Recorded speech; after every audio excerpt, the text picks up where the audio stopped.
I'm Nancy Horowitz. I am the director of the Elie Wiesel Center for Jewish Studies, and it's my great pleasure to welcome you here today for the first event of the year on Israel Studies.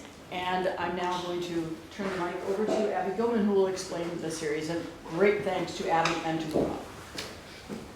So, welcome everybody. I'm Abigail Gilman. I'm chair of the Department of World Languages and Literatures and one of the organizers. And so welcome to this event, which is one in a series of seminars about Israel that really began last year and is going to continue throughout this year and moving forward.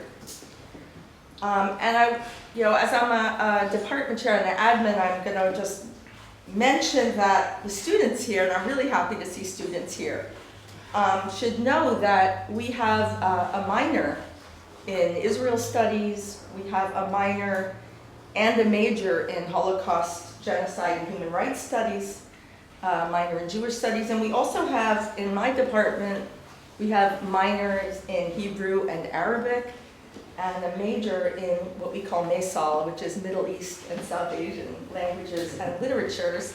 And this seminar really belongs squarely, is relevant to those programs if you're interested in learning more about them. This semester I'm teaching modern Hebrew literature. And I was discussing today the paradox of Hebrew literature, modern Hebrew writing, coming of age in the 1880s in Eastern Europe, with so much working against it as it started to come into existence. And those early Hebrew writers had no vocabulary for talking about the world around them, and so they evoked the biblical catastrophes. For example, the flood in Genesis, and the primordial chaos of Tohu Vavohu in the titles of their story. One is called Shem V'Yafet Ba'agalah, one is called Tmunot Me'olam HaTohu, scenes from a world in Tohu Vavohu, in chaos. And in my inbox today was my weekly story from Edgar Keret, Israeli writer Edgar Keret, who said, he starts out saying, it's frustrating to be a storyteller in a world that's losing the plot. And many of us have felt since 2 years ago and longer that we are living in a time of tohu vavohu, that the ground has been pulled out from under our feet, and we don't know what to think, and we don't know how to act. And so I want to thank these speakers and Adam, my colleague Adam Seligman, for coming to speak to us, and especially thank my colleague Meirav Shochet, Associate Professor of Anthropology, who conceived of and did all the work in putting today's event together. And I'll turn it over to Meirav. Thank you. So yes, I'm Meirav. I wanted to thank, first of all, the Jewish Cultural Endowment Fund for funding this, and also the Elie Wiesel Center and the World Languages and Literatures. I also want to thank Nancy Horowitz as director, and Abby Gilman, and of course Teresa Cooney and Jenna, who I think are not here, but are doing a lot of the behind the scenes work. And also a shout out to Kimberly Arkin and Michael Zank and Deanna Flecker and Andrea Berlin, all of them for encouraging me. I've been wanting to do a series on Israel for quite a while. I am fairly new to Jewish studies. I actually did research in Vietnam, and only more recently moved to working in Israel on kibbutzim, which is somewhere where I also come from. And also, aside from the speakers, I most wanted to thank the audience. I know that there's many other things that you could be doing on a Tuesday afternoon. And also that, anything that has to do with Israel on October 7th, it's easy to come to. It's also really easy to turn our backs on it. because of the inordinate amount of suffering and carnage that Israel is also inflicting on Palestinians in Gaza. As I speak, I think there's over 66,000 Palestinians in Gaza dead. And it makes it really hard to figure out who are we and what is our responsibility. Whether I speak as somebody who was born in Israel and grew up there for part of my life, as Jews, as non-Jews, as humans. I think and it's really important, I think, for us to actually be engaging in conversation. I have my own opinions. Not everybody has to agree with me in how to frame things and how to look at things, but I think it's really important that we're all in this room and ready to listen, to ask questions, and to talk, and also to figure out, like, so who are Israelis? What is Israel? What could it be? What might it have been? What will it be? And we're not going to answer all of these questions today, obviously. That's a very tall order. But I wanted to just invite us to, first of all, listen and reflect on what it means to be an academic and also an activist, and what is our role. I know that for myself, I grew up in a kibbutz in northernmost Israel. For me, Katyusha bombs and bomb shelters and alarms were just part of the normal routine when I was 3 to 6 years old. And I wasn't scared. And I'm very grateful to the adults around me that made it feel safe. I'm very grateful to the bomb shelters that protected us, and I'm very resentful to those same adults that have made this a part of life in Israel and Palestine. And I think that in some ways, the fact that I'm nearing 50 years old and this is still going on and worse is something that breaks my heart and has been most of my adult life. Since 1996, Netanyahu has been in power, and some of you might be Zionists, some of you might be non-Zionists, some of you might be anti-Zionists, and it's okay to be a multiplicity of identities, to come here perplexed, to come here curious, but to come and be able to dialogue a little bit and grapple with what I see as crimes that the military and some of us are committing, are complicit in. And it's heartbreaking for me that the Prime Minister of Israel invites us to Super Sparta, is invading Gaza City today. And I'm not meaning to be incendiary, although I may very well be incendiary to some of you.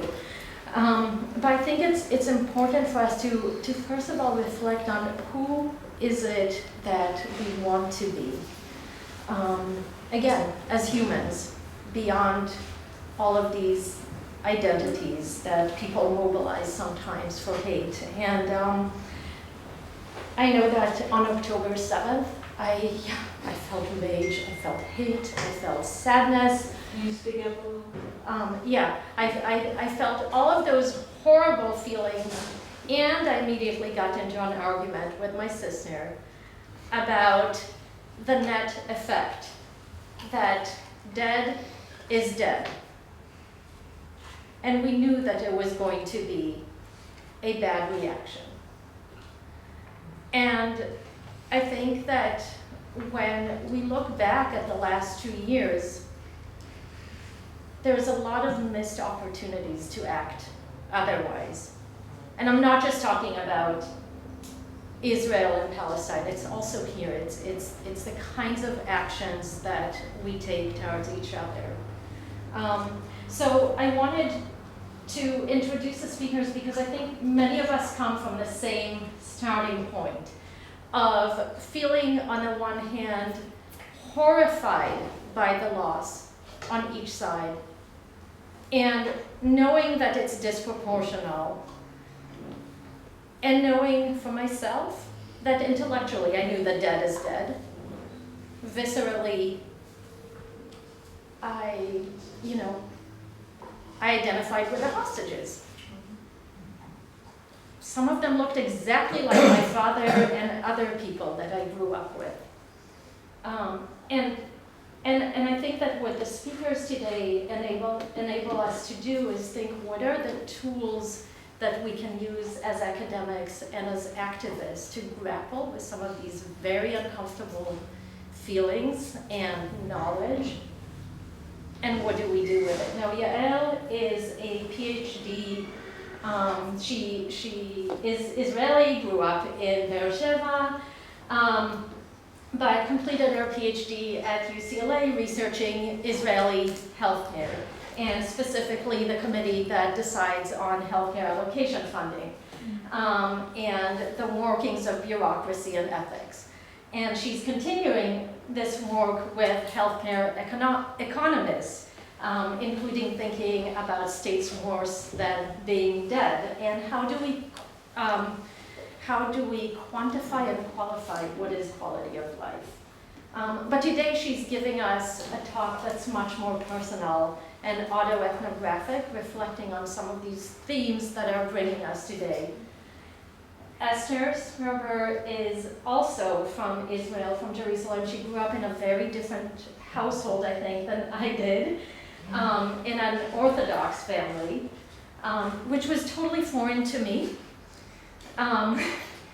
But I'm still learning, what does it mean to be a Jew and what does it mean to be an Israeli? And aside from being an Orthodox Jew, that identity isn't the sum total, of course. She's also a very accomplished architect who's also turned activist. And I will let you speak much more about that. And of course, Professor Seligman in the Department of Religion has published more books than I can count or even list, on ritual, on pluralism, on being different, on civil society. And I asked him to take the difficult task of being a discussant in this series as the first discussant today.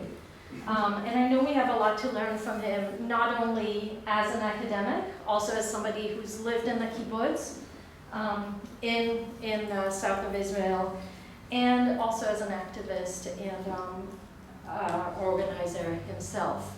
So I want to turn the floor. I know I've talked too much, but I really appreciate that you're here to listen, and I really appreciate the speakers for coming and talking to us.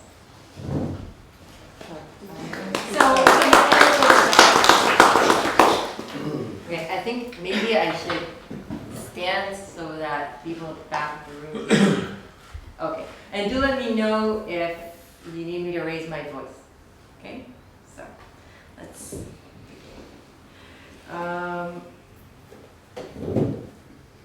Funny enough, before I say anything else, I need to consider what I am able to say at this moment. I am not an American citizen. I depend on my visa status to be here. Here. Can you see? Yeah, we're fine. Okay. Which is a very precarious status right now. On the other hand, as is evident, I'm a Jewish, Ashkenazi, Israeli woman. I have my citizenship secured in Israel for now. So how do I reckon with what I am able to state here in the US? And also with any kind of reverberations in Israel at this moment. This is something that I need to think of carefully because of the moment we're in. a moment that's marked by persecution that's ongoing and gonna get worse maybe. A moment where polarization actually means that maybe we can't even listen to each other with open hearts and minds in the same way that we may have used to. So what I'm asking you to begin with is to consider that there are certain things, certain words, certain ideas that I may not be able to fully articulate right now because of my positioning. But still, it's important for me to come here and talk, insofar as we are still able to do this. Because this is a moment of crisis. Because this is a moment where, honestly, I prayed coming here this morning on the train that I will be able to even speak when my heart is so broken, when really finding words is becoming so difficult, when opening the news this morning and going out of my mind, thinking, how will we bear what's being done?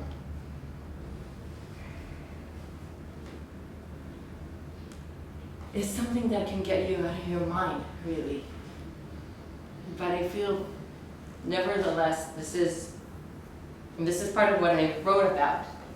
This is our responsibility, my responsibility, to speak up, to do whatever is possible and engage in this conversation, even if it's a difficult one, even if there may be costs. So just before we start, I do want to mark that, there are certain things that I can and cannot say. And with this current moment is a particularly difficult one since last morning, where the catastrophe in Gaza has gone even worse, where the live hostages, who knows what's going on with them, who knows what are happening with the Israeli soldiers there. Who knows what's going to happen with our moral selves here, worldwide. And so it's kind of a funny situation where we're here in this room and we're deliberating, we're thinking, we're talking about important ideas, but at the same time, I feel a little bit ridiculous doing this because what we should do is act. I'm talking about a big we here, even if we don't necessarily agree on our perspectives, because I feel like anybody who cares about what's going on in this moment should act, even if we're not acting necessarily in the same ways. This is a moment for action. And I think that actually, in a sense, the paper that was pre-circulated speaks to this tension between thought and action, between the need to sometimes push ourselves to do something even if we don't know exactly what and how and why and what will be the consequences, but also still try to grapple with the ground ethical commitments with who we are, who we want to be, that shape our actions. And this is a tension in between these two that I think this paper that was pre-circulated speaks to. It's the action, this tension between deliberation and action. So I would like to argue that this current moment is a moment marked with dehumanization. As part of this work that I've done since October 7th, which I'm going to tell you more about in a moment, I've also discerned Facebook posts, social media, by parenting influencers. So these are parenting gurus that give you advices for how to raise your kids and such, who are Israeli mothers. And I was interested to see how this experience of motherhood affects, if at all, the ways that mothers relate to the war. Jewish Israeli mothers, who are not necessarily the ones who've been direct victims of October 7th, but a broader crowd. So upon discerning these Facebook posts and conducting interviews and doing some focus groups and such, it emerged the extent, I don't know why that's happening, to which there's this deep sense that to many, not all, but to many of these like parenting gurus, Palestinians are not necessarily the same kind of human beings. They don't view them in the same way. Now, this should not really come as a surprise, since there's so much research actually indicating this, that this is a long-lasting process whereby various mechanisms within the Israeli society create this kind of gap between views of Palestinians and Israelis, in a sense that marks Palestinians as suspects, as potential terrorists, makes them known to the average Israeli mainly as such. And I can provide a personal story with this. So I grew up in Beersheba, and it was the 80s, the 90s, so Intifada, and bombing attacks of the 90s and so on. And so when I grew up, even though the city of Rahat, the Bedouin city of Rahat, was just like nearby, and there were a lot of Palestinians with Israeli citizenship living next to me, even though they were there, my main way of relating to any person who speaks Arabic in the street was to fear them. If they spoke Arabic, I was like certain that they're gonna attack me, engage in violence. That's the one thing that was on my mind, because I didn't know any better, really. It took me a long, long time to figure that one out, because you're not taught that these are humans with experiences in the same sense. So right now what we're experiencing, I think, is very much the fruits of this long-lasting process, which then means that what we need to do is really think about what it means to be humanistic.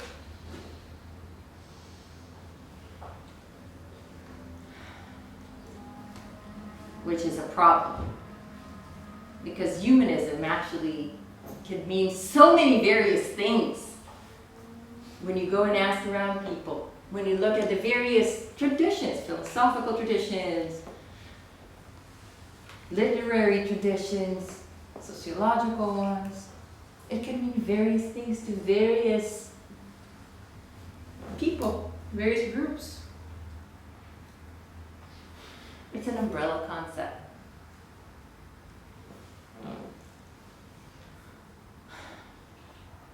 It's a concept that was so foundational in my life. I grew up to parents that considered themselves part of the Zionist left, that considered themselves as humanists, perhaps even before being Jews. I grew up knowing that I'm a humanist. This was a crucial part of my identity. And then October 7th occurred. And I don't know how many of you have been to Israel at that time or ever since, or had family and friends there. But my experience of October 7th was as if there everything stood still. Like really, like the whole world stopped in motion. I have this journal entry. It's from October 8th, where I write to myself, I can hear the bus on my street. Now, I live on a very busy street in Jerusalem. Usually you can't hear the bus because it's so busy and, you know, Israelis like to honk. So that morning I could hear the bus running every 15 minutes or so. And that was like, you know, how the monitor at a hospital would beep. This would be my pulse. This would be what would remind me that I am still here and that there's still a world. The bus on the street. Everything froze. Except for taking care of my daughters, which was the one thing that I had to do, because I have very young girls.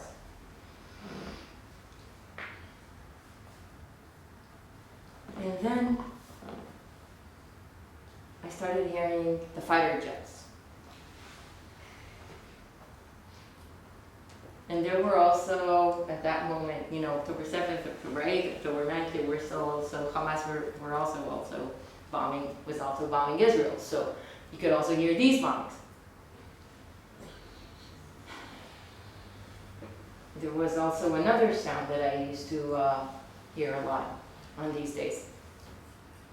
I live at a neighborhood that's called Beit Kerem in Jerusalem.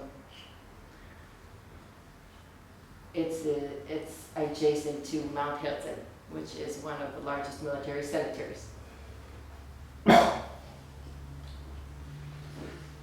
October 8th and throughout the next at least a week or two, every hour, I could hear the cantor and I could hear all the eulogies while I was nursing my still breastfeeding daughter. I would wake up in the middle of the night, nurse her, and hear eulogies.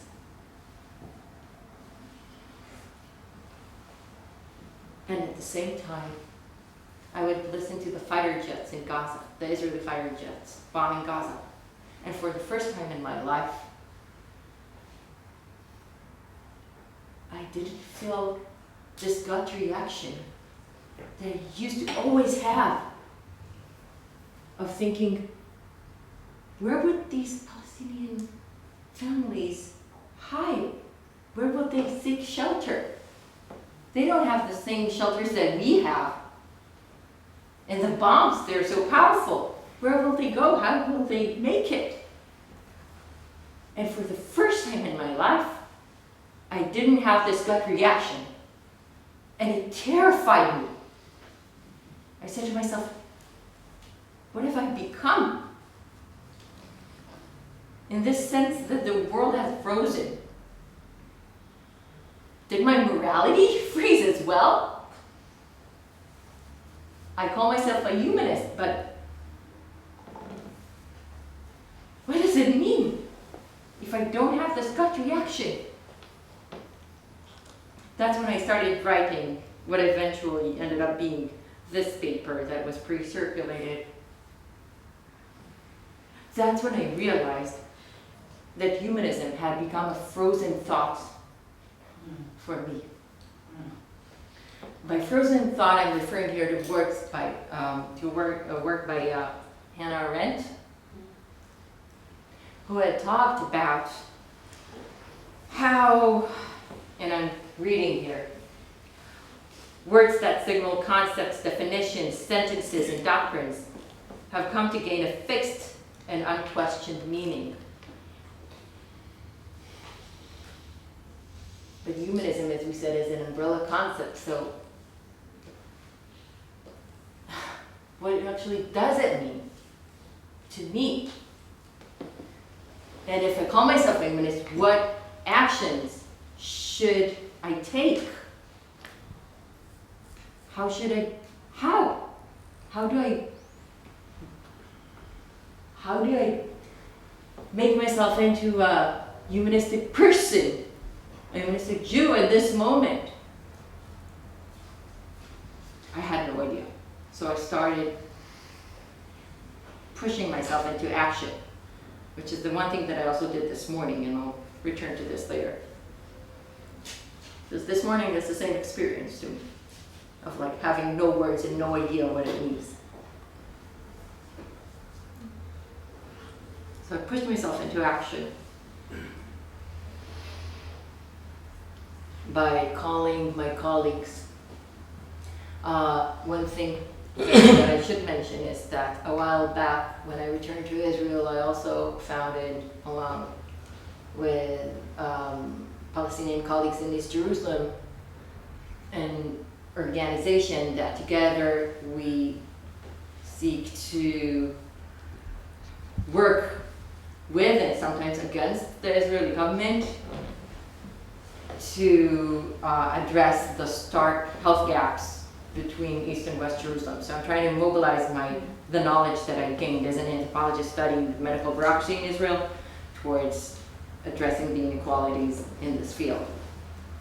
So I work a lot with Palestinian colleagues in East Jerusalem. And I texted them on October 10th and 11th when I started realizing that I have no idea what I'm going to do with myself because I don't know what it means to be a humanist anymore. And I said, hey, do you have shelters? What's happening? How are you guys? Because Jerusalem was bombed as well. And I started engaging in conversations. They were difficult conversations, very difficult. And then I also did another thing, which you could read about in the paper, which is I talked with my parents because they are the ones who raised me to be a humanist. So what does this mean to them? And that's one path that I do want to offer, which I call subjective genealogies of humanism. I had a series of conversations, I still do, with them, with other family members, about their sources of inspiration, of what it means for them to be humanists. We also read together letters that, for instance, like this one, which, reading this in this room, in this building feels very... This is a letter that was sent by my grandmother's family from the ghetto in Prague to my grandmother in Israel. Well, shortly before they died on their way to Auschwitz. And my grandmother was the reason why we read this letter and a bunch of others is because that for my parents, and especially for my mother, being a humanist was the main lesson that she learned from her grandmother of how to be a human after the Holocaust. And this is why it's so emotional to do this in this room, in this building. But this is not an easy task. Because, as I said, even once I formulated some idea of what it means to be a humanist for me from these conversations, it's always ongoing, it's always emerging. This morning I had no words. I had no idea what to do. We still don't. But I think that part of the issue is to push ourselves to act even when we don't completely understand how, what, even if we don't completely agree with the entire ideological message or apparatus, or even if we don't entirely find ourselves within the group with which we're acting, we don't have the privilege. And again, I'm speaking here of a we, not because we're all necessarily sharing the same perspective, but because we may all feel this ambivalence or hesitation of who we are in this moment, how to act in this moment, and what to do. So this is a dialectic. This is a dialectic between action and deliberation that I think is a helpful one, an important one. Not to have a frozen concept, to say, oh, we're humanists, oh, we're pro-Israelis, oh, we are this or that, but to keep on questioning our commitments, our identities, not in a sense that would debilitate us, not in a sense that would withdraw us from action, but as a dialogue. This is our way forward, I think. A way that's ambiguous, that has to be ambiguous, that considers nuances and conflicts. It's a way to fight indifference. So I want to end with the words of Elie Wiesel from the speech that he gave at the White House. The speech is called "The Perils of Indifference, Lessons Learned from a Violent Century." And I urge you to read the entire thing. But let's read these two quotes together. Indifference reduces the other to an abstraction. I think that's what we're talking about when we're talking about dehumanization and its perils. And another thing Wiesel said, in a way, to be indifferent to that suffering is what makes the human being inhuman. Indifference, after all, is more dangerous than anger and hatred. Anger at times makes us to be creative, but indifference is never creative. Even hatred at times may elicit a response. You fight it, you denounce it, you disarm it. Indifference elicits no response. Indifference is not a response. Thank you for listening.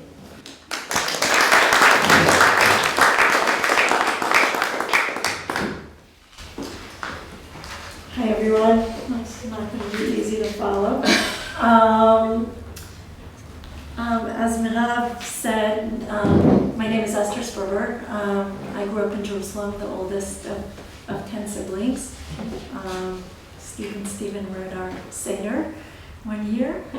And I want to tell more of a I'm not an academic, I'm an architect, and over the last few years I've become very deeply involved in organizing and activism, and I want to tell you a little bit of a story of kind of my evolution and how, what we're trying to do and how I see where we're at.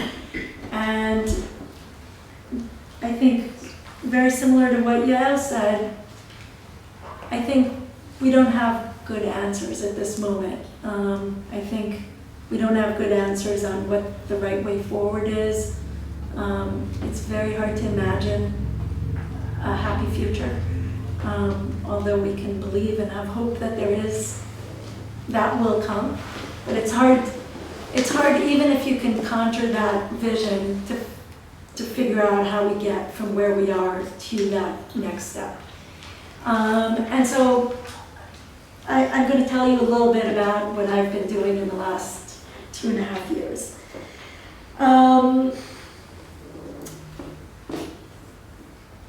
And this really is a journey, and perhaps I'm only in the beginning of it, perhaps I'm at the end, who knows. And also feel free to stop me if I say things that need some background or some context.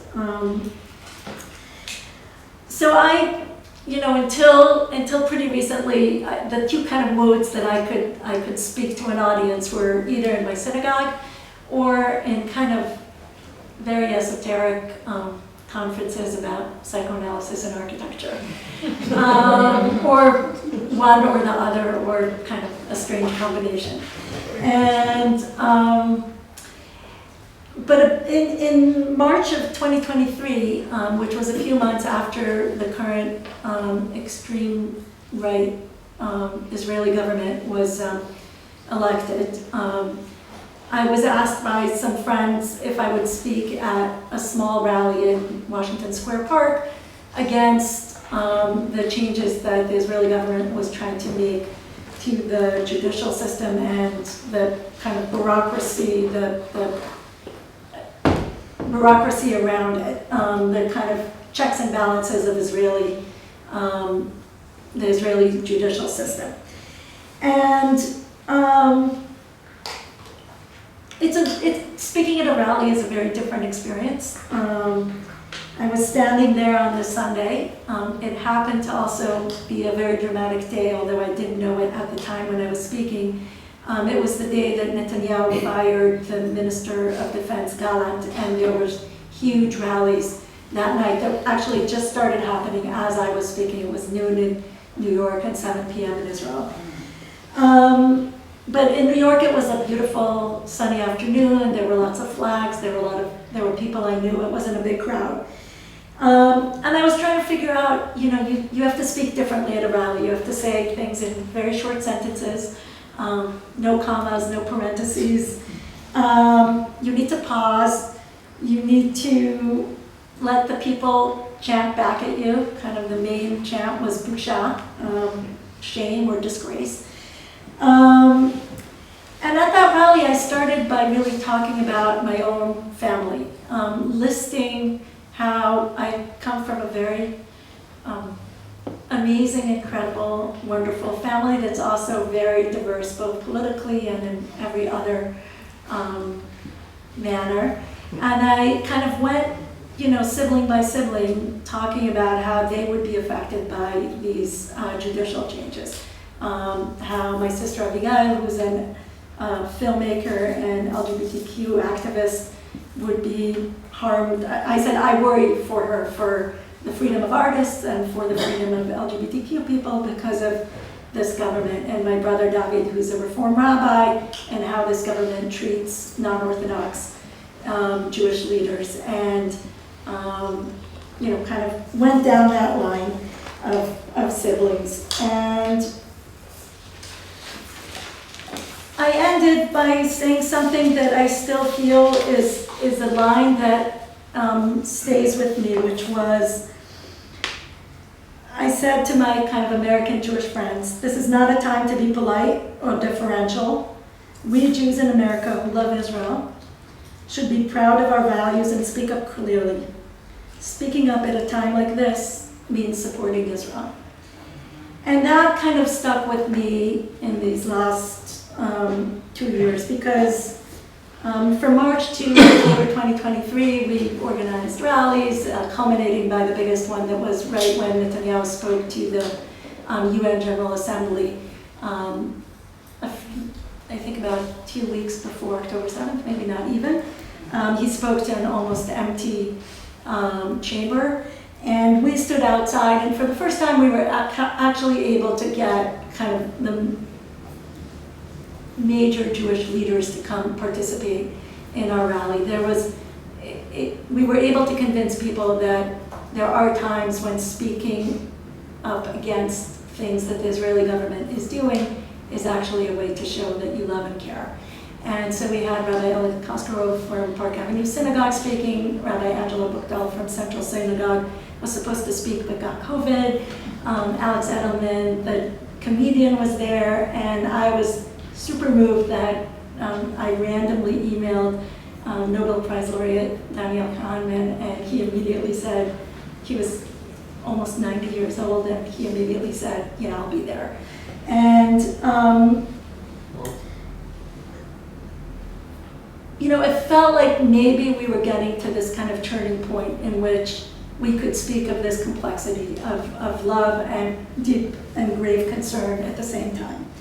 And as we all know, shortly after was October 7th, which, the horrific attack of Hamas really shook and changed everything in those moments. And the activist group that was organizing the anti-judicial reform or judicial overhaul or pro-democracy protests had kind of shifted gears and became the Hostages Family Forum. We were asked by the families of the hostages to be their representatives here in the US. And, you know, for the last 711 days, I've, alongside my professional job, I've been involved in this group. And again, we became way too good at, I always say, I'm an architect, I shouldn't know how to organize, you know, a spontaneous rally with 8,000 people when we hear that the 6 hostages were murdered just about a year ago, including Hirsch and Kalindat. But we became quite good at that and good at getting press and good at, you know, learning that to get media attention you need a good image and every image has to be different, so you have to come up with somehow a new visual. And our main goal was really just to keep this subject in the public eye and in the media and in the Jewish and world attention.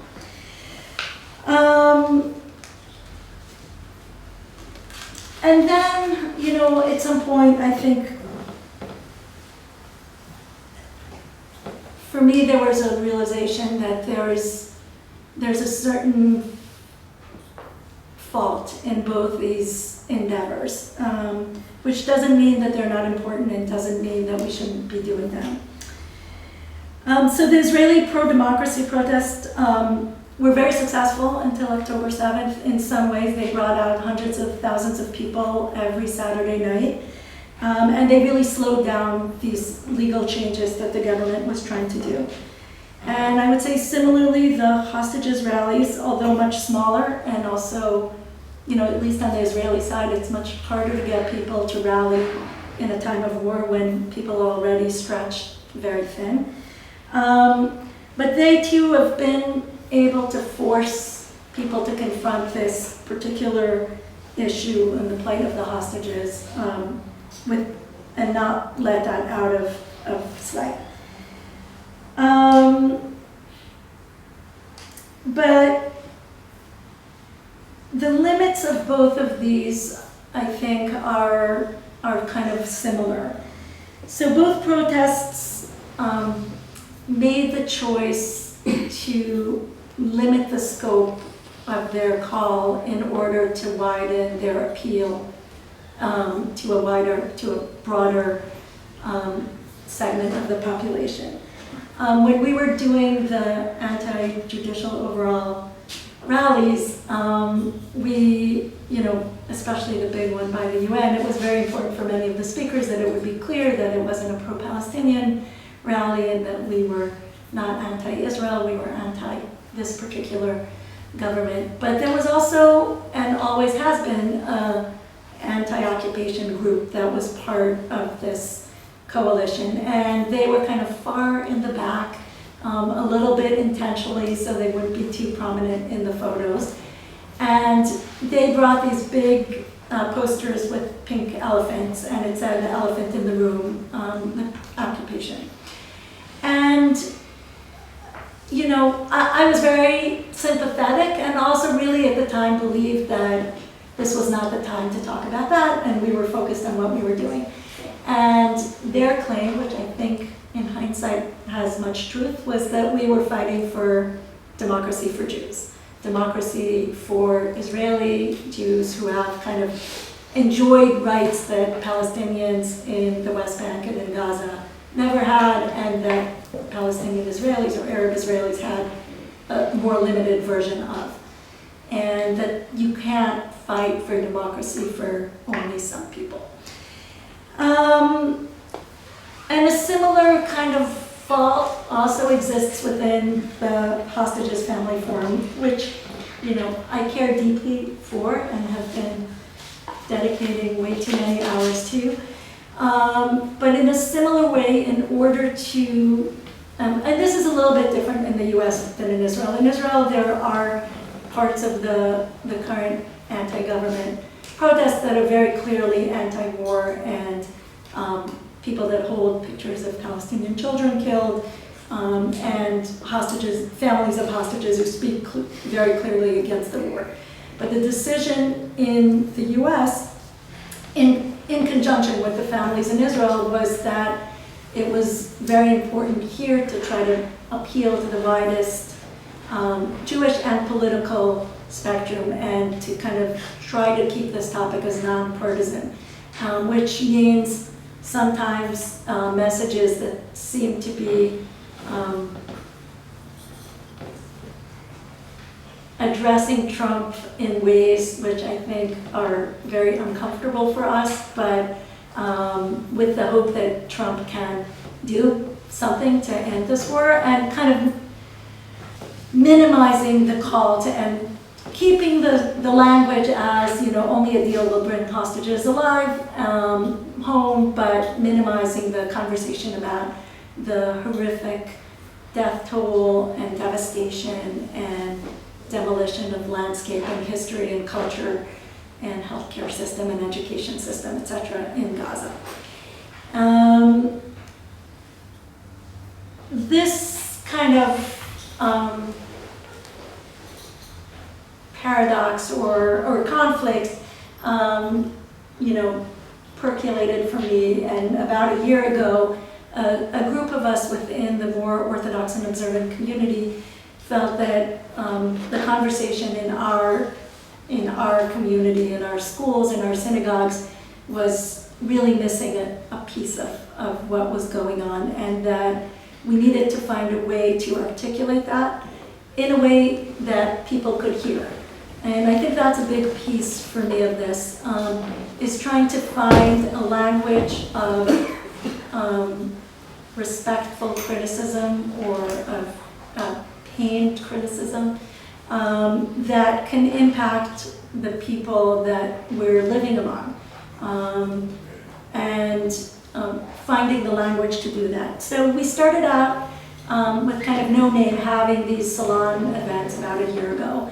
And we discovered that if you invite your friends and acquaintances to come to someone's living room in a place kind of similar to this, where people feel that there's care and respect and openness and honesty, people are actually willing to engage in very challenging conversations, hear very challenging speakers, learn pieces of history that may not have been as familiar to them. And so we had a series almost every 2 weeks. We've already had, I think, close to 1,500 people who have participated in one or more of these events.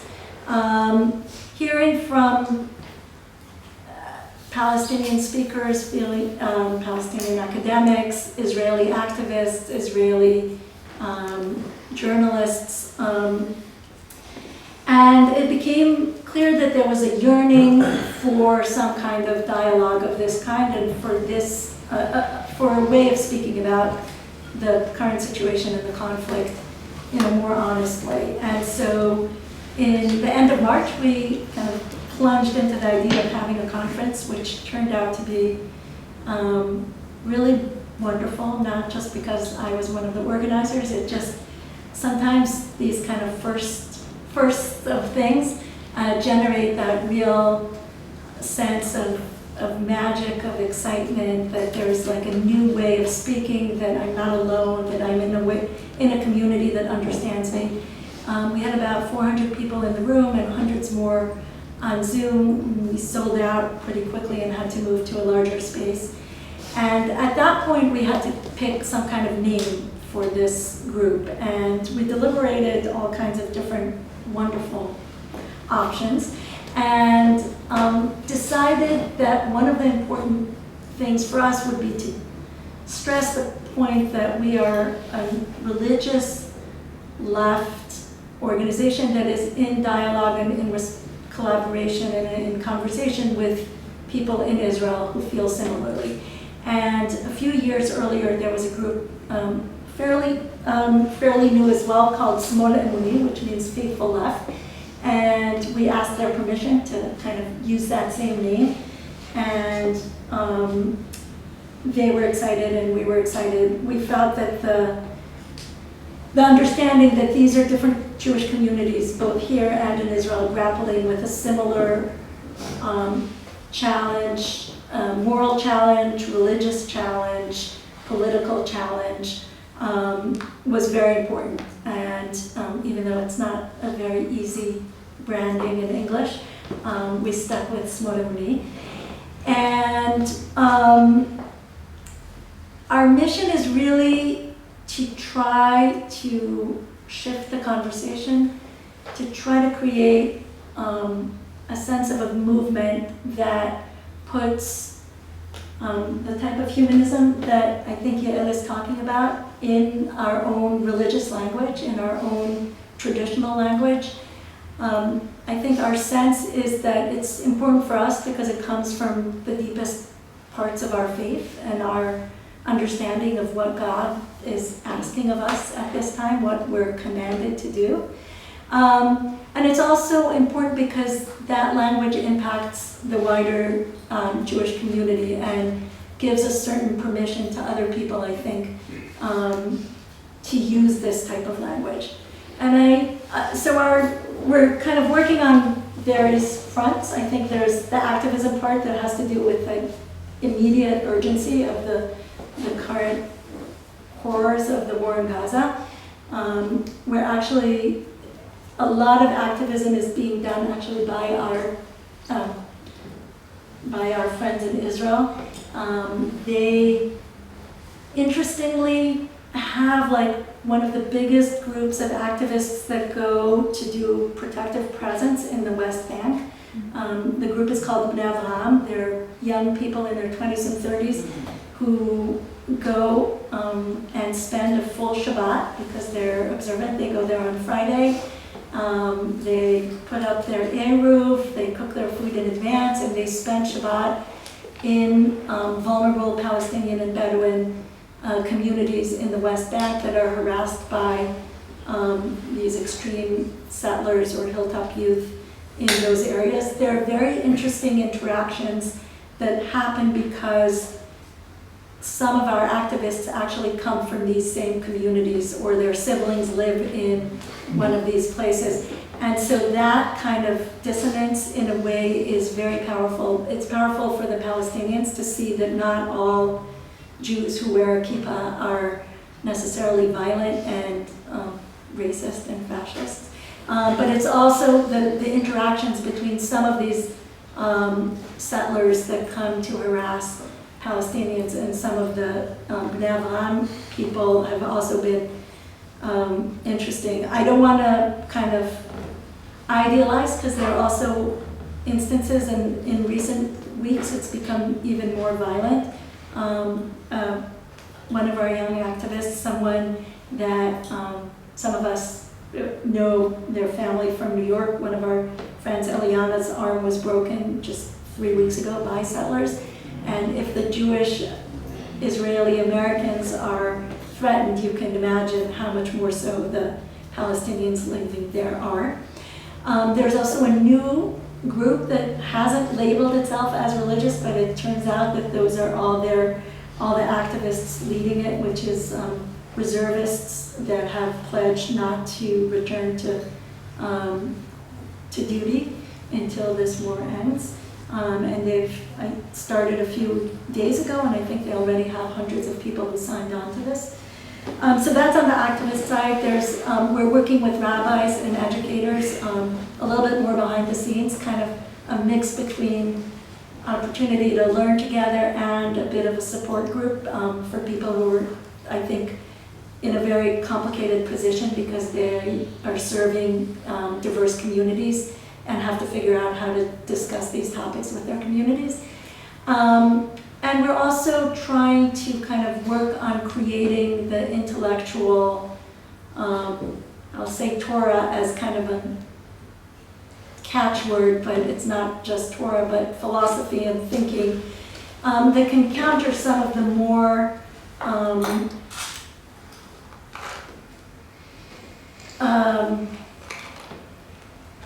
extreme types of Torah that have been coming out from some of the national religious movement and are really promoted by this current Israeli government and the versions of Ben Gvir and Smotrich. And, you know, it's easy to put all blame on them, and I think they're pretty horrific people.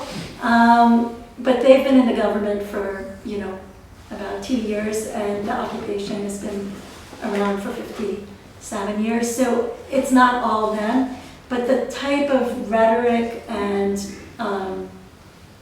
religious language that they've been promoting has become very prevalent within Israeli society. And even kind of my niece and nephew who go to who are the sweetest kids, but go to religious schools within the West Bank, I've heard them saying things that are kind of shocking in their racism.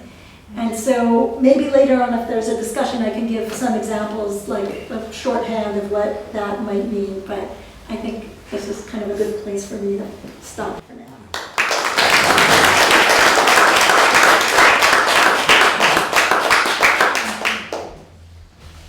Good evening.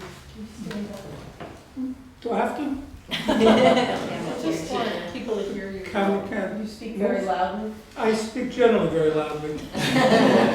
Camera's okay? Quick. Thank you.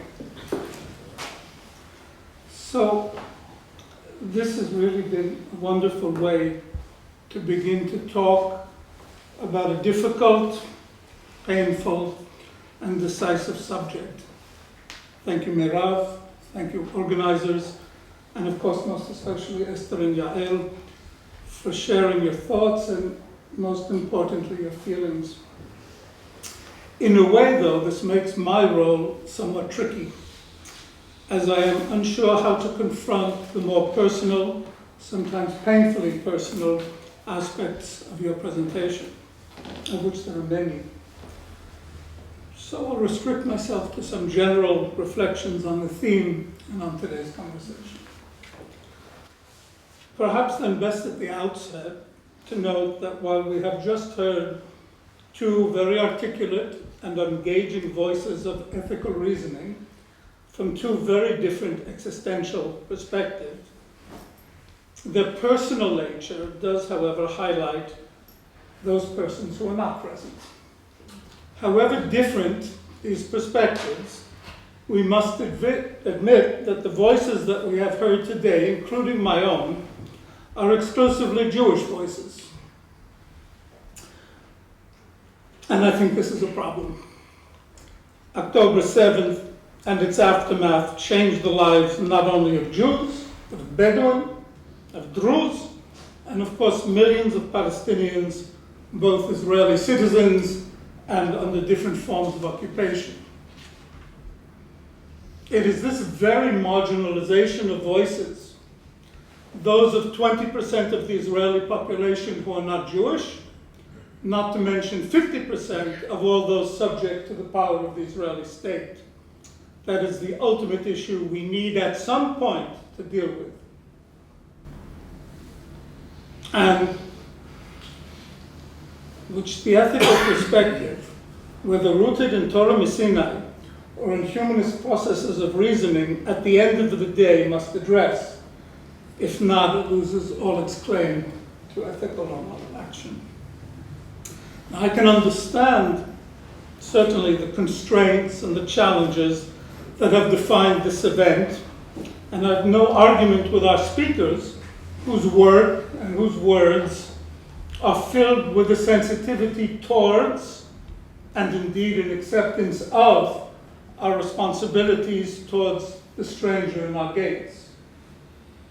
It's rather the very structure of the Israeli state in which these others are strangers that is the problem. And I'll return to this at the end of my brief remarks.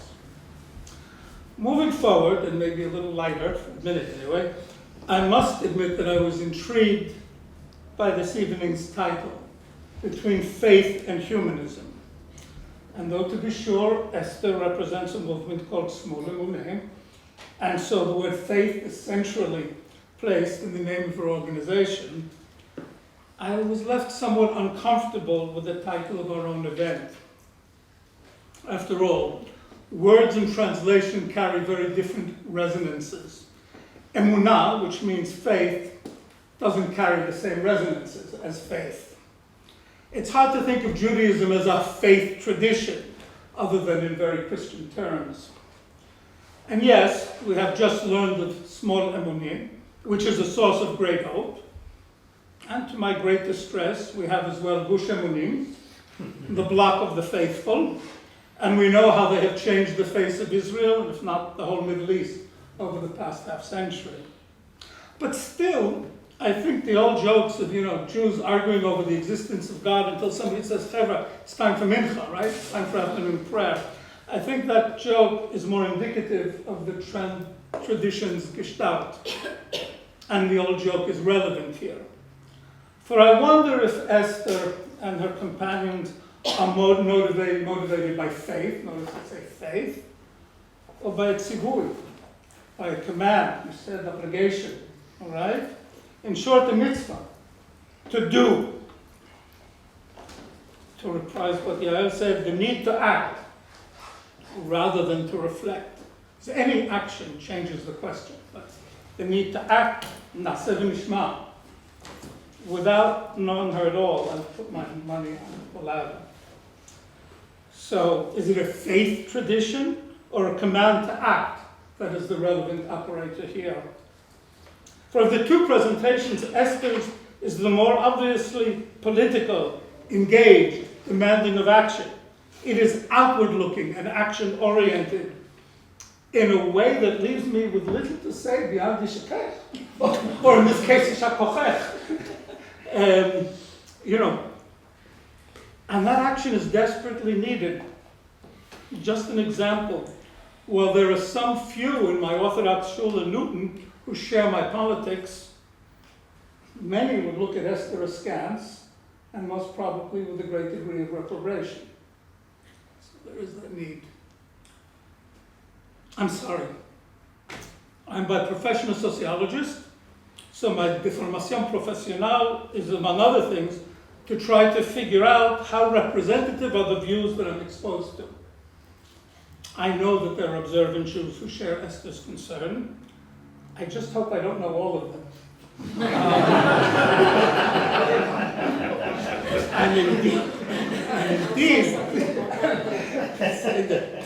And indeed, I actually do know many of the signatories to the recent Torah Chaim call for moral clarity. And many are aware from the United States, which is telling. Most of our posting was too. I would also like to know how many in Israel share Yael's world.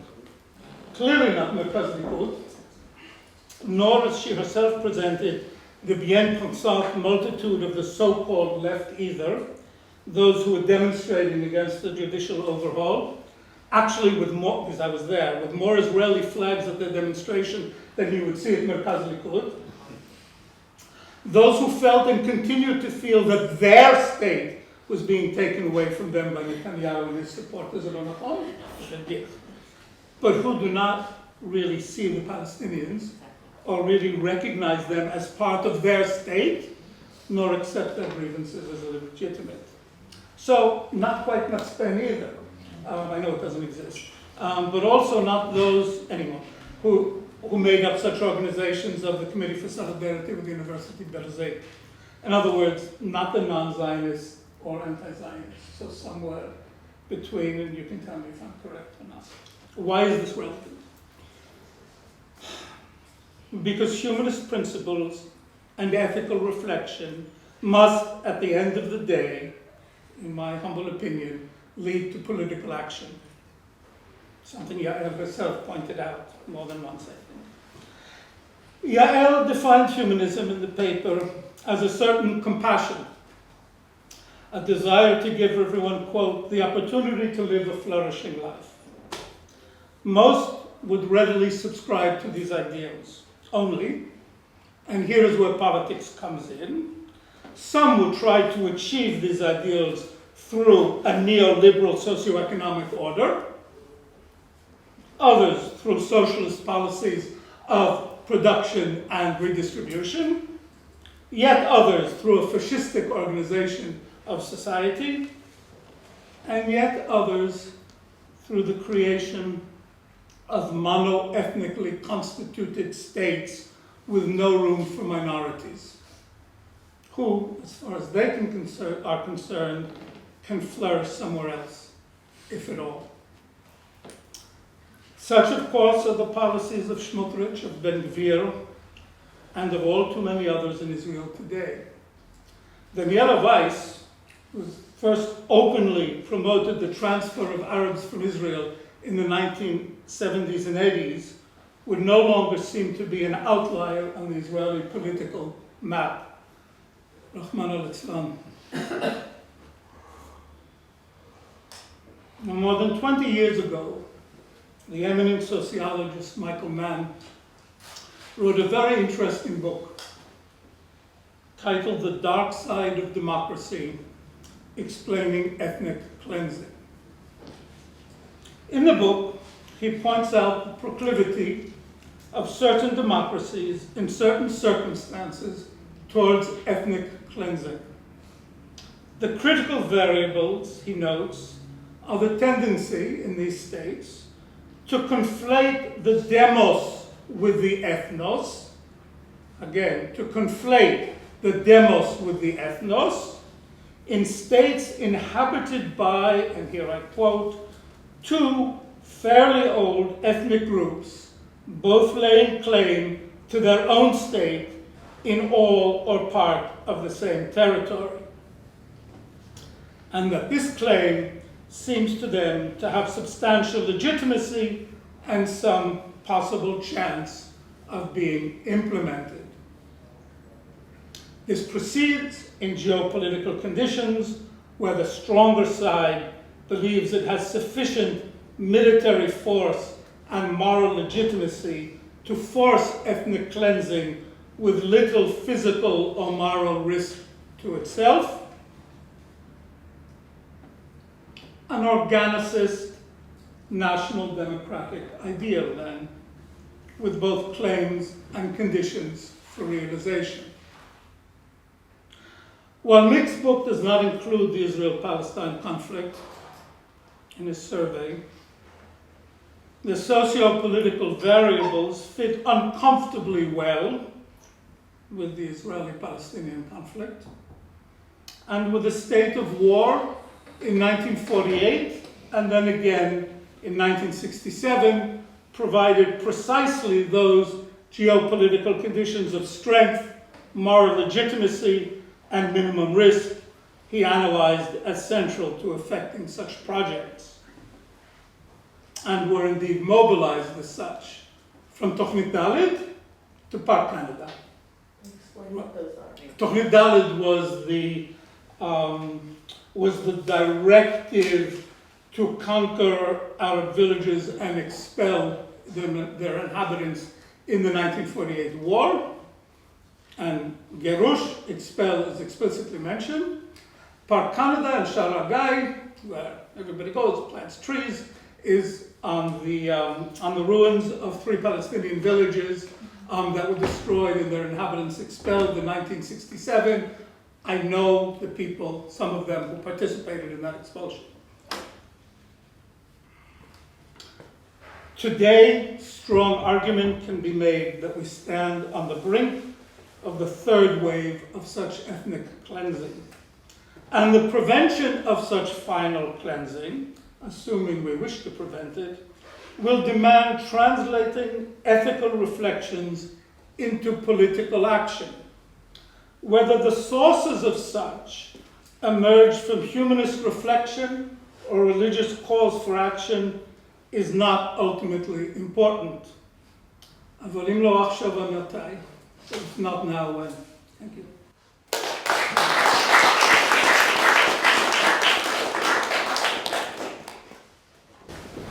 So I wanted us to have time also to engage the audience with questions, remarks. Okay, I will call on people. Yes. Would you consider what's going on in Israel or in Gaza a genocide?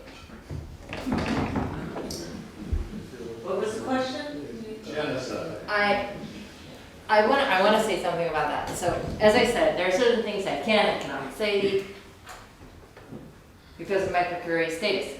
But there's also a broader conversation. I'm going to quote here a close friend of mine, Assor David, and Assor is a predominant voice in Israel right now, bringing testimonials from Gaza to the Israeli public. And if you didn't read the Haaretz article with him, which was also translated to English, I urge you to do that and also send it to anyone else who's still trying to kind of grapple with what's going on.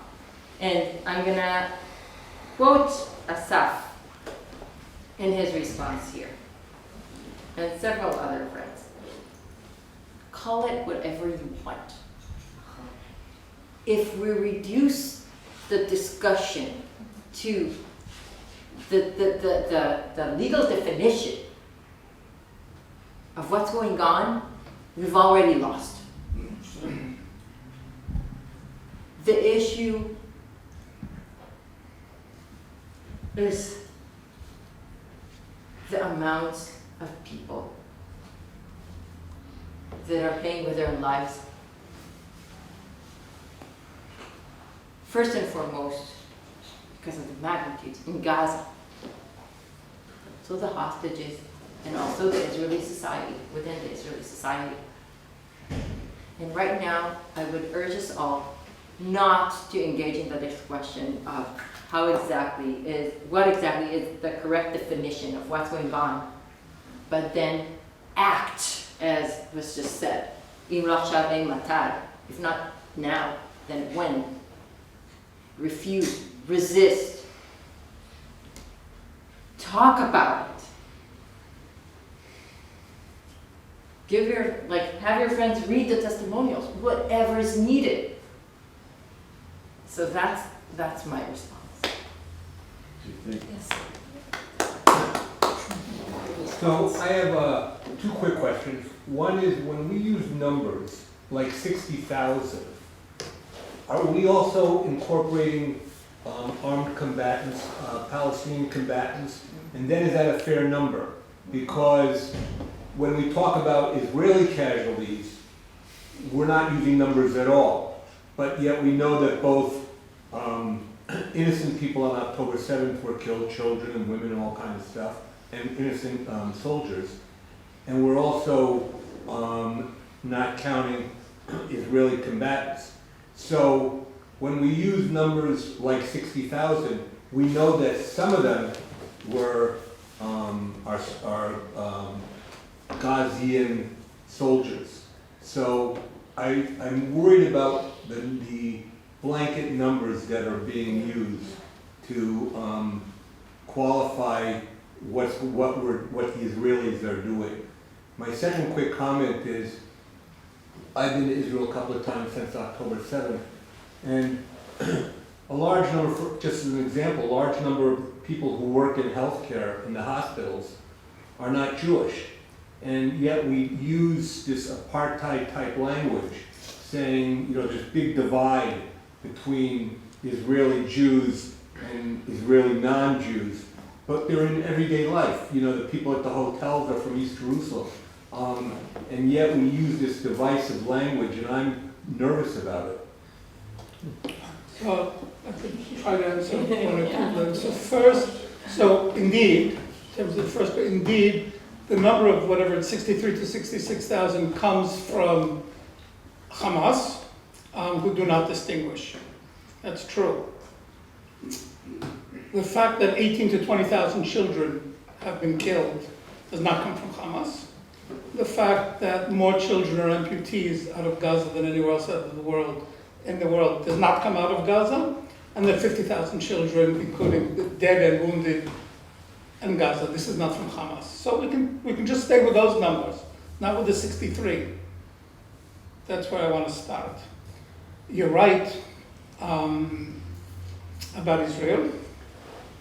The question, of course, is the Palestinians living in the West Bank, in the occupied territories, where there is an apartheid regime, right? Absolute apartheid regime. You're certainly right about the healthcare system, where all the pharmacists are Palestinians. Many, many doctors, certainly in Haifa and Jerusalem, are Palestinians. If you read the news carefully about the terrorist attack outside of Jerusalem last week, the ambulance driver interviewed, at least in the Times article, was Fadi Hesnish, was a Palestinian, right? So you're right about that. I don't think when people talk, if people talk about apartheid in Israel, then they're absolutely wrong. Absolutely wrong. But I always understood it between like one side and the other side of the Green Line. For those of us still old enough to remember that there was such a thing. Americans understand it, but I understand, I agree, but that's not how Americans, non-informed Americans understand it. So we remember the study done at the beginning of the demonstrations, from the river to the sea. People didn't know which river and which sea. So the uninformed is a whole different story. I would like to add a little bit to that. I think, I agree about the numbers, and I think whatever the number is, it's way too many. I think we can't gloss over the fact that there is also discrimination within Israel.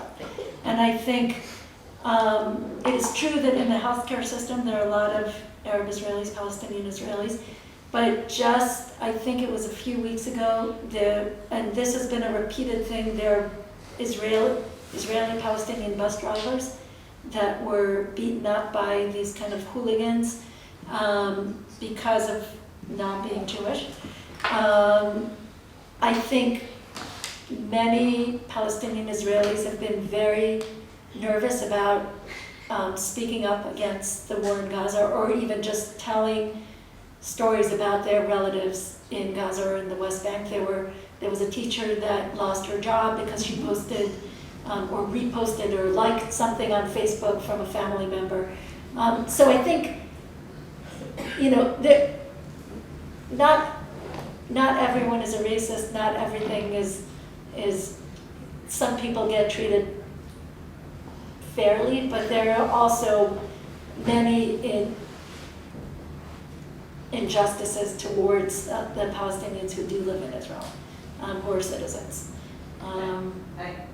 I think Yael, can you talk about how many Israeli soldiers have committed suicide since October 7th? Oh my God. And the meaning of that, because for me, that sense of moral injury and that wound and what that says about what our people are dealing with is a number that is a true number, and I'm sure you know what it is, so I'd like to hear what you say. Yeah. Okay, so the fact of the matter are that we had no, and we as the Israeli society, the Jewish Israeli society to be specific, we still have no idea what we're facing. Not currently, not in the future. In terms of the ongoing effects of this situation on our society.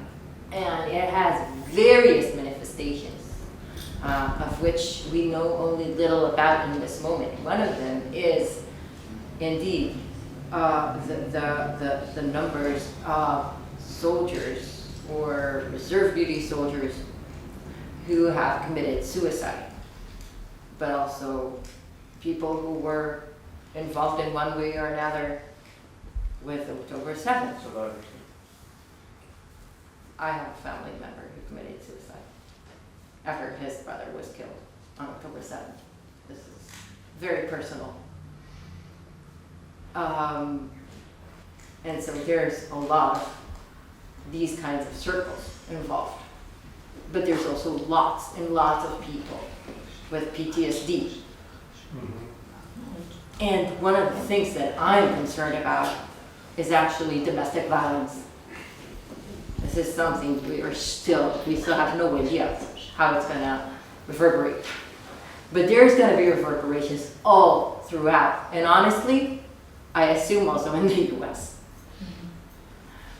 So we need to hold on tight and hold on to each other and work on our networks of solidarity and faith And I feel like that's the one thing we've got. Oh, great.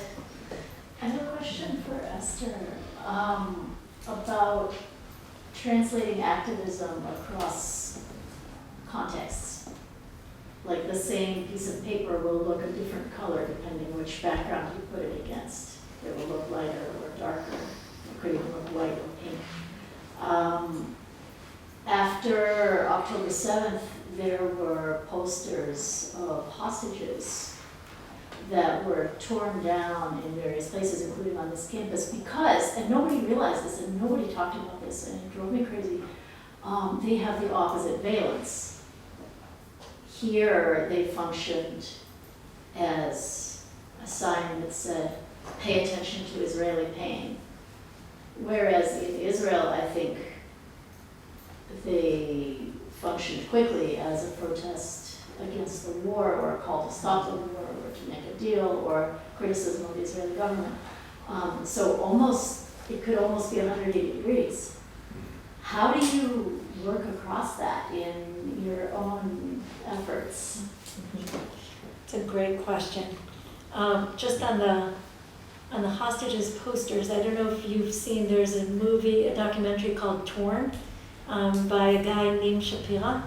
I think it's now playing in theaters, which he did it kind of at the first year of the war, but he really tried to grapple exactly with that. It's really about New York City and how this fight over hanging posters and taking them down and what the meaning of that is. And it's not the perfect movie, but it's actually kind of very thought-provoking. So I recommend look for it if you can.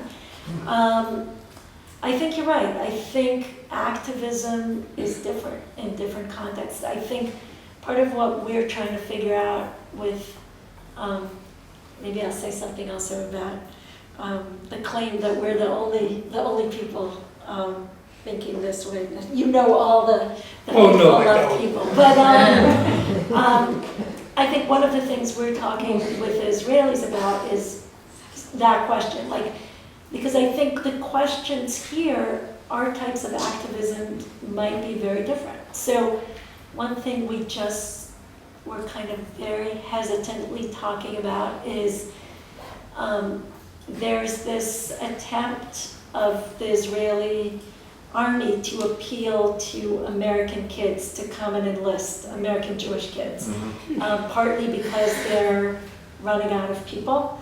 And what does that mean to speak up against that? How do I go to Jewish day school principals and say, this is a terrible idea at this time, when they've always had this ethos that going and volunteering for the army is a fulfillment of some kind of, real altruism or, And so this is a question that's very uniquely in our camp. And I think the other questions about international pressure, at what point am I've always been initially my thought was, Israel should have the arms it needs and should use them wisely, which is not the way they're using them now. But maybe I think it's maybe time where we have to say, no, this has to stop, right? Maybe we're at the point where we have to discuss sanctions and embargo and I don't know the answer, but this is a type of question that activists here have to grapple with in a very different way than people in Israel. And we're not going to the West Bank and protecting Palestinians. So I think it's incumbent on us to try to think about what we can do together and what we can do separately and how we can respect each other's kind of boundaries and areas and turfs and political activist efforts. I do think just on the we're the only ones, and I think that's true. The Ben-Gvirs and the Smotriches of the world are also a very small camp. They happened to have a political victory at a point in time where they got way more power than they should have. But in numbers, they're probably not very much more. I think they have institutions, they have settlements, they have schools, they have, pre-military academies that are kind of adjacent. But they have more political power than they maybe should. And I think we shouldn't belittle our own camp, because part of this current Israeli government's power is mistakes that we made. Both the Arab parties not going in a joint list, and Meretz and Avodah not going together, and our own mistakes are in some way our kind of, Could I just say yeah, sure. something smaller? Yeah. So in the end you come to politics, right? Right. In the end you come to And politics. then it's all about the people in power. Exactly, Yeah. and what I want to say is Milosevic also wasn't a majority, and Turkmen wasn't a majority, right? And in 1915, the Young Turks weren't a majority. In other words, it's particular political configurations that give power to certain people who can mobilize certain resources, economic, military, social, whatever. So it doesn't, Yeah. yeah, And okay, maybe you're right, it gives- doesn't matter. right. It doesn't matter, and maybe it gives them more motivation, obviously, because they know that they're not necessarily going to have another chance. And I think that Hushamonim not only changed Israel, it changed Judaism. Yes. Yes. And this is one of the greatest tragedies of my life. When I went to yeshiva in Brooklyn, what was written was Derech Eretz Kadma Torah, right? Civility, civil behavior is before Torah. That doesn't exist anymore. Derech Hagav, Baruch Holstein came from my yeshiva, right? So there was a problem michatchila, right? From the beginning there was a problem. But that doesn't exist anymore. Judaism has changed in fundamental ways, in horrific ways, since 1967, I believe. But greater than me thought the same. Yeshayahu Leibniz, Zichrono Livracha, right? We become pagans and idolaters. That's a different discussion. Okay, we have several questions, so you, and then you, and then you, okay? So, thank you. You know, I was one of the 80 rabbis, and I spent last night an hour and a half with a screaming donor who said to me that I was endangering existentially the state of Israel, giving succor to the enemy, and supporting the canard that Israelis are immoral. And so I want to put on the table a couple of things. Do you want to give context to, does everyone Wanna know tell us the who you 80 are? rabbis? No. And can you speak up? 'Cause you're- Sure, I'm talking quick. Yeah. I'm Rabbi Steve Greenberg, and I'm a founder of Assor, which is an organization that works with LGBTQ Orthodox Jews and their families. And there was a letter that was created by actually one of my teachers, Rabbi Yosef Blau, who's at Yeshiva University, who's, it's a fairly centrist, but right now right-centered organization. And he was actually an amazing leader and support for marginalized voices in the Orthodox community. But anyway, he wrote a letter that was critical of Israel, but clearly still claimed that Hamas was fundamentally responsible for the violence, but then said the overkill is not, like Israel is responsible for its reactions. And it was balanced, and it was thoughtful, and it basically, we need moral clarity. That was the argument, right? And you can't imagine the response in the Orthodox community that these 80 rabbis were all described as traitors. So I want to put a couple things on the table. One is that we do have to address the other absent voice here, and that is Messianic Islam. That behind the scenes no one is mentioning. That Messianic Islam is also a partner, like the fundamental identity of Hamas is the destruction of Jews and Israel forever. And on some level, that plays a role in the thriving of our own Messianic response. Which is, okay, then we're going to have to that's legitimate for us to actually fight in a way that they understand, because they're willing to actually kill babies with their hands and disembowel mothers. So if that's the case, we get to respond cruelly too, because otherwise there's no other, they only understand power. That is what I am hearing, and I don't know, this is what you spent your life with. Could there be a person on this panel that we could engage with, that would actually articulate in some obviously less radical fashion a space? Because we all are here kind of in a way. This is what is it? Speaking to the choir, preaching to the choir. You call that a consensus debate. Correct. So the two groups that aren't here are Palestinians who are suffering, but also Israelis who are feeling existentially threatened, and therefore have resorted to moral blindness. And so their absence is also a piece of the story. That's Well, I want to say, I mean, I'm an Israeli whose existence was really threatened, and my family member who was killed at the Nova party was very much such a person. And I think for others in the room as well. And this is complicated. And as I said, like, I'm not trying to argue for Hamas, right? It's more the question of our own survival.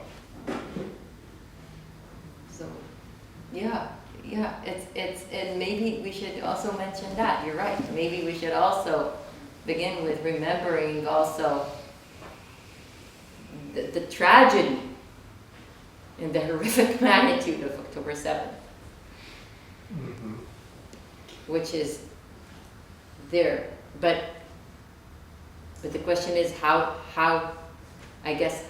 do we, in what ways do we engage with this awful tragedy? We can't just use it as a repetition of the Holocaust, as a way of defending ourselves from any immoral action. Yes. But, yeah. I know, you keep looking at me, so you're I know. How would you just respond directly to what you just said now, which is, in your talk you spoke about the dehumanization of the Arab and the Israeli view, and that is kind of so habitual. But what you're really talking about is the Jewish dehumanization, is Jewish self-dehumanization. That's at stake. I think that's really what you're talking about. Yeah. Steve's still looking at me. Can I answer? Yeah. Try to answer. So I separate your words into two boxes. One has to do with messianism, the other has to do with dead babies. I don't want to talk about dead babies. I don't want to weigh them. Okay. Again, it's politics. But I would say first, our messianism is not in response to theirs. Excuse me. We've read Rav Kook. I mean, you've read Rav Kook more than I ever will. So we know what we're talking about. This is not new, right? This is nothing new. And this goes back to what Esther said. Because since, this is Gush Emunim, this is since 1967, this is since Levinger, this whole bowing down to worshiping land, worshiping territory, worshiping places, making them holy. When they built Hagia Sophia, they brought cartloads of dirt from Jerusalem that it should be on that. We never had that problem until 67. Then we started having that problem. So, and you, in what you said about Ben Gvir and Schmutritz and their friends, including their friends in Merkaz Likud, there's a structure here that's been going on since 67. You know, in the 1950s, Bnei Akiva, at least one camp of Bnei Akiva, debated the legitimacy of returning Palestinian refugees. So it shows you the way from Bnei Akiva in the 50s to Nora today, to the Hill Youth today, right? So this is without Hamas, excuse me. Nobody needed Hamas for this. We did this ourselves. and the emergence of Hamas. I'm not excusing Hamas, God forbid. God forbid. The emergence of Hamas has to be understood politically. Has to be understood in terms of the virtual destruction of Fatah. What did Fatah want? What did Arafat want? Whether you believed him or not is under it. He wanted a democratic, secular state for all its citizens in all of Palestine, which is not destroying Jews, which is not kicking Jews out, which was Hamas charter, first charter, not the second amendation, which is we should do a chudna now for 50 years. So, I mean, that's also there, yeah? So the virtual destruction of Fatah and the PLO as a viable political spokesperson for the Palestinian people had a lot to do with the rise of Hamas in Gaza. Again, I'm not trying to legitimize anybody, God forbid. But I'm saying we have to look at the political situation, and in the time that I have, which is 30 seconds, yeah, I'll just mention that. But in terms of the last thing you said, I agree with you. So we need a different format. With many more people of divergent views. And that's true of everything. That's true, including LGBTQ issues, right? That's true of absolutely everything. And that's why this is not one event. I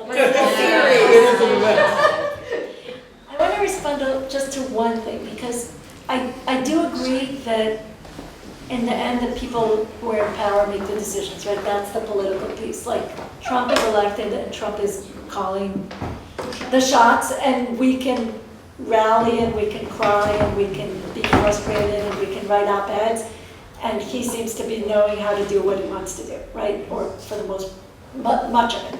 So that is true. But I do also think that there's a place for that. And there's an activism that's important in response to that, even when it's somewhat futile. I think that's an important piece of it. But I think that piece about the intellectual, the Torah part, is also a very important one, because if we're going back to this question of like the messianic settler version of Judaism, which has kind of become almost normalized in much of the religious community, you could just as well, or I would argue, there's 2,000 years of other voices that we can raise and bring up. And every time you hear, there's this phrase that has become very popular, anyone, I'll say it in English, anyone who is compassionate or kind towards the wicked, evil people, meaning if you're too kind to the people of Gaza or the Hamas, you will end up being cruel to kind people. So it's kind of this steel yourself to do the right thing, otherwise you're going to hurt the just people. And for every line like that from rabbinic tradition, there are other lines like the description of God, just as God is compassionate, so should you be.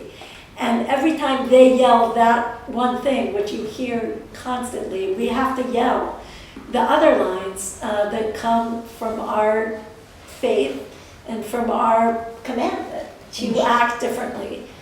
And so I think there's an importance to that even when we don't have the political power. And our Jewish tradition has been a tradition of people who don't always have power. And, or mostly have no power. Almost never. So, and so there's a place to finding our way to being truthful to our values in a situation in which we personally don't have the power. I kind of want, I just dovetailing on what Steve's already said, I just think it's. Can I just make a suggestion Yes. that you actually Oh, please. face the Yes, sorry. audience? I was just going to dovetail onto what the other Steve already said here. Stand up. You're not an opera singer. That, and I don't mean to, our connection to the pain and suffering is that one more step removed from people who have sibling family members who get killed.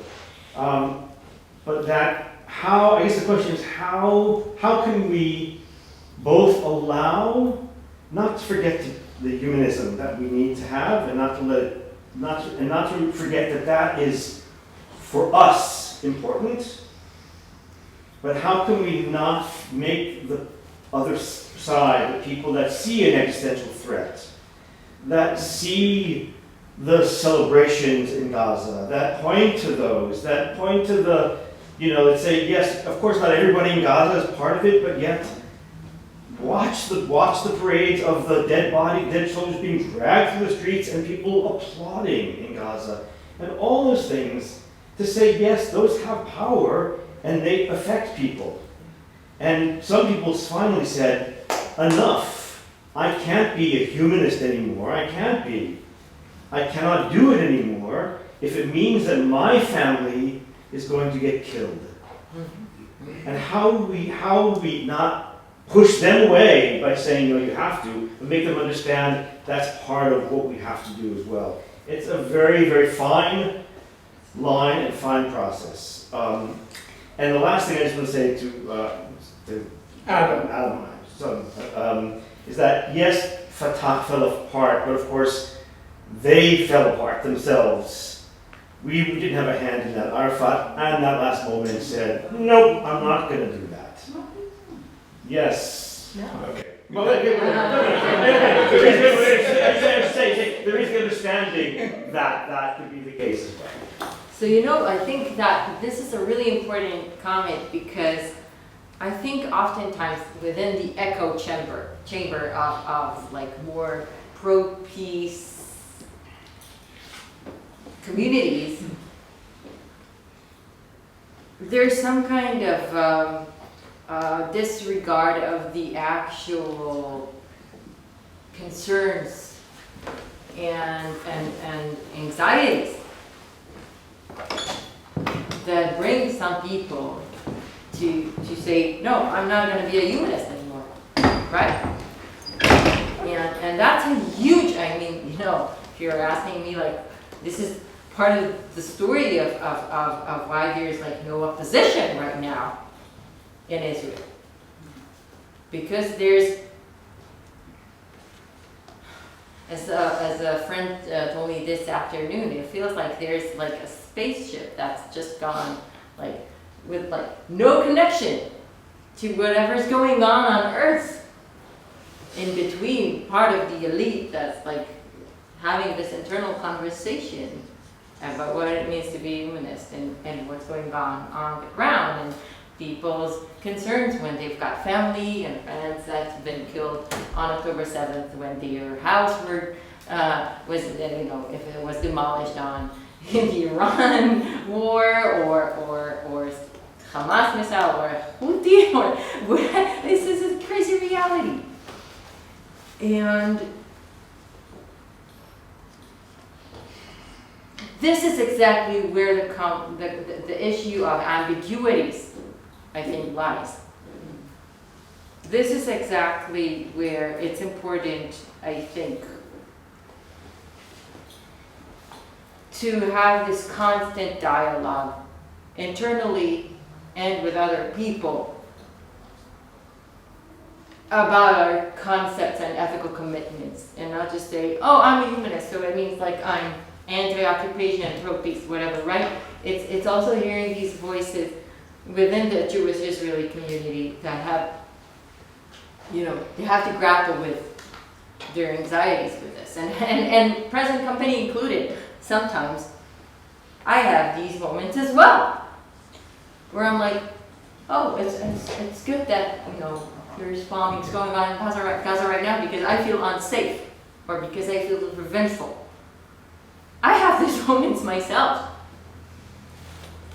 I'm not necessarily proud of them, but I think this is part of the issue.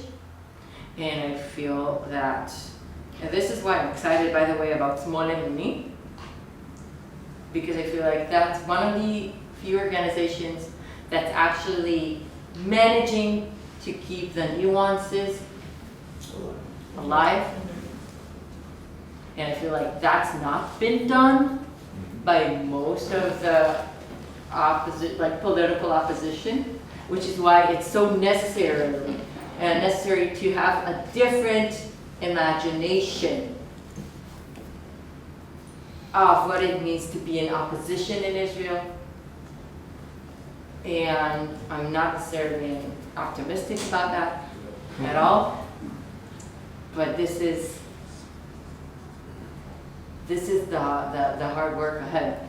We need to imagine what it means to have political opposition and to work towards this in a respectful dialogue with everyone. Thank you. Okay. Yeah. No, Yeah. No, wait, I wanted to, because I promised you to have another question. I was asking a different question, but I'm curious.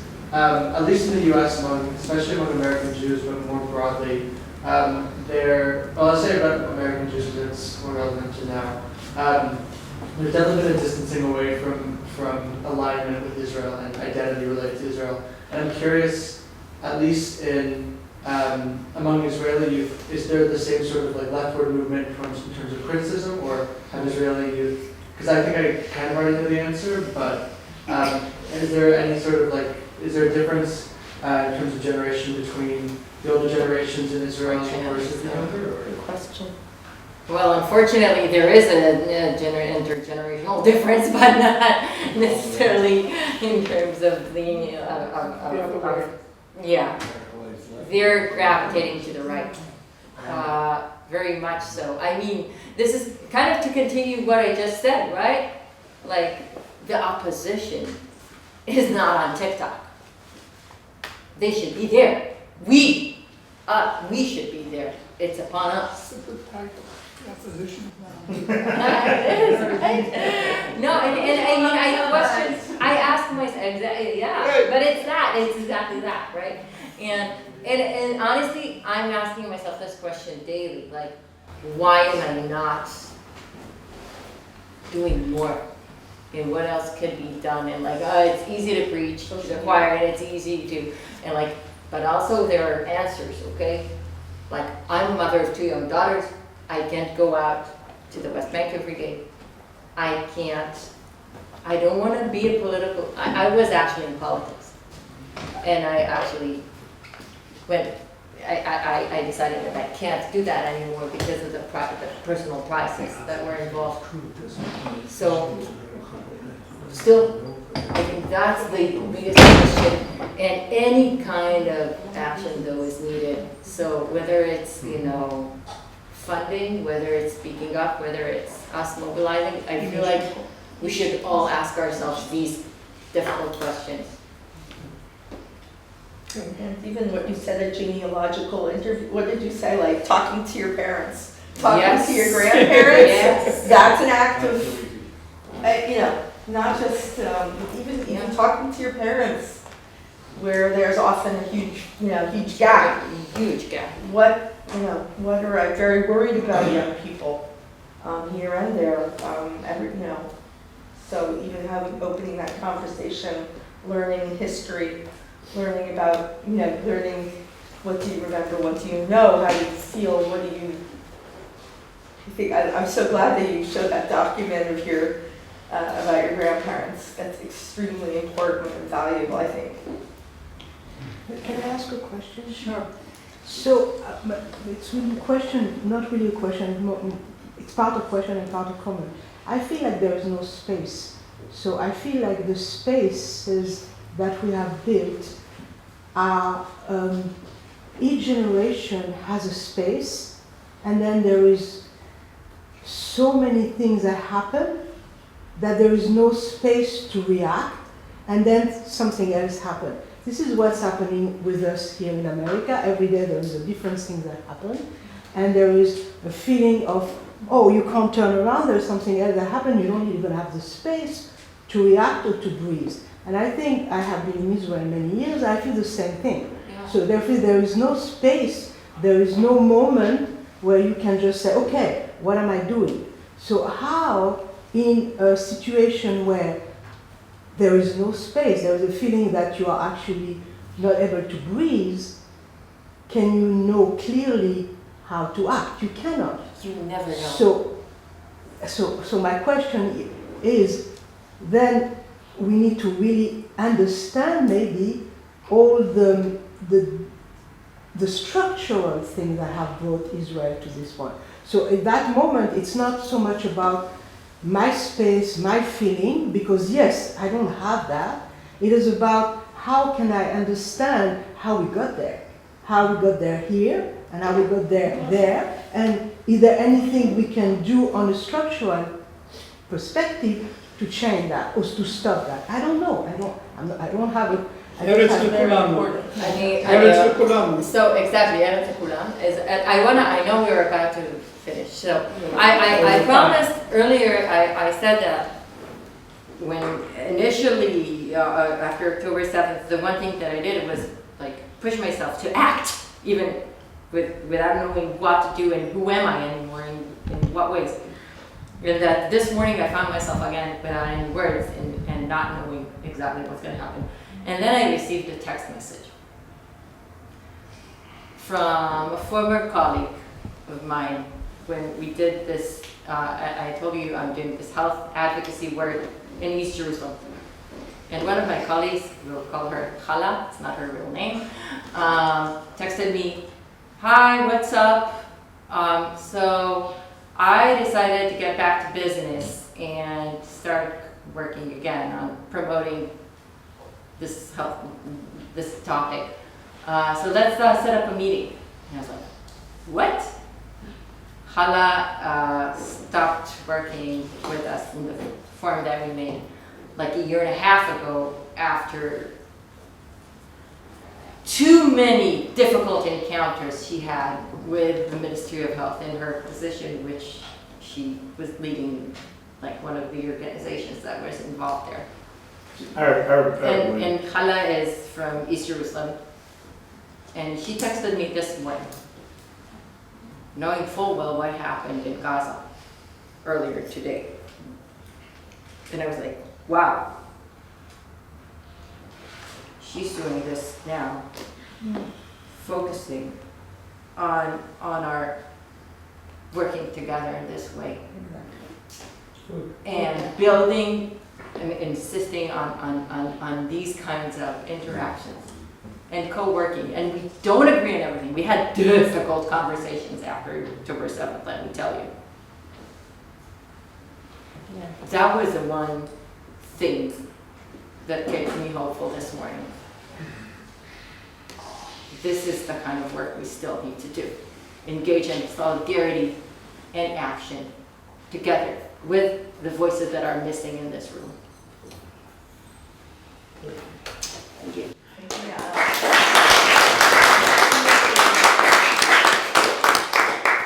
So I just want to say any event is going to be imperfect, is going to be missing a lot of voices.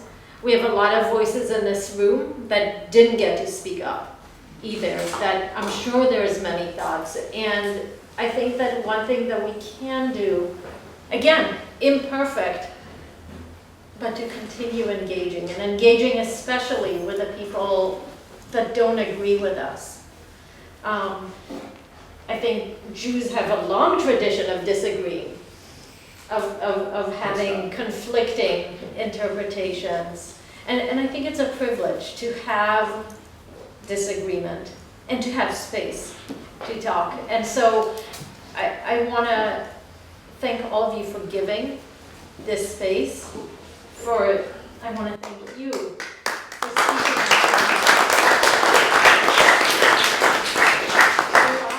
A lot of really important food for thought. Nancy, you want to say Do you want to talk a bit about the next event? Yes. So the next event is going to be on December 9th. We actually have one of the speakers here today. I'm going to call you out, Erica Weiss. And it's called The Limits of Mixedness.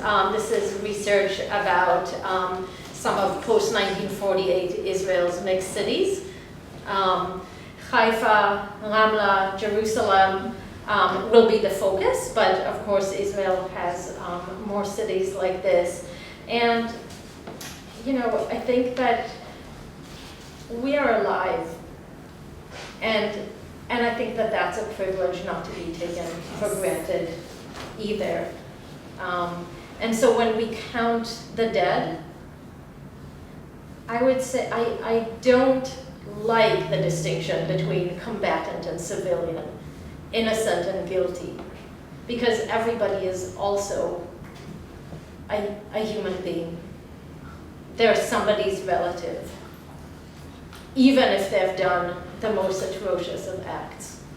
I think we sometimes share a lot in that guilt, and so I know that that's kind of a downer, but I really appreciate the space that I'm taking the liberty to say.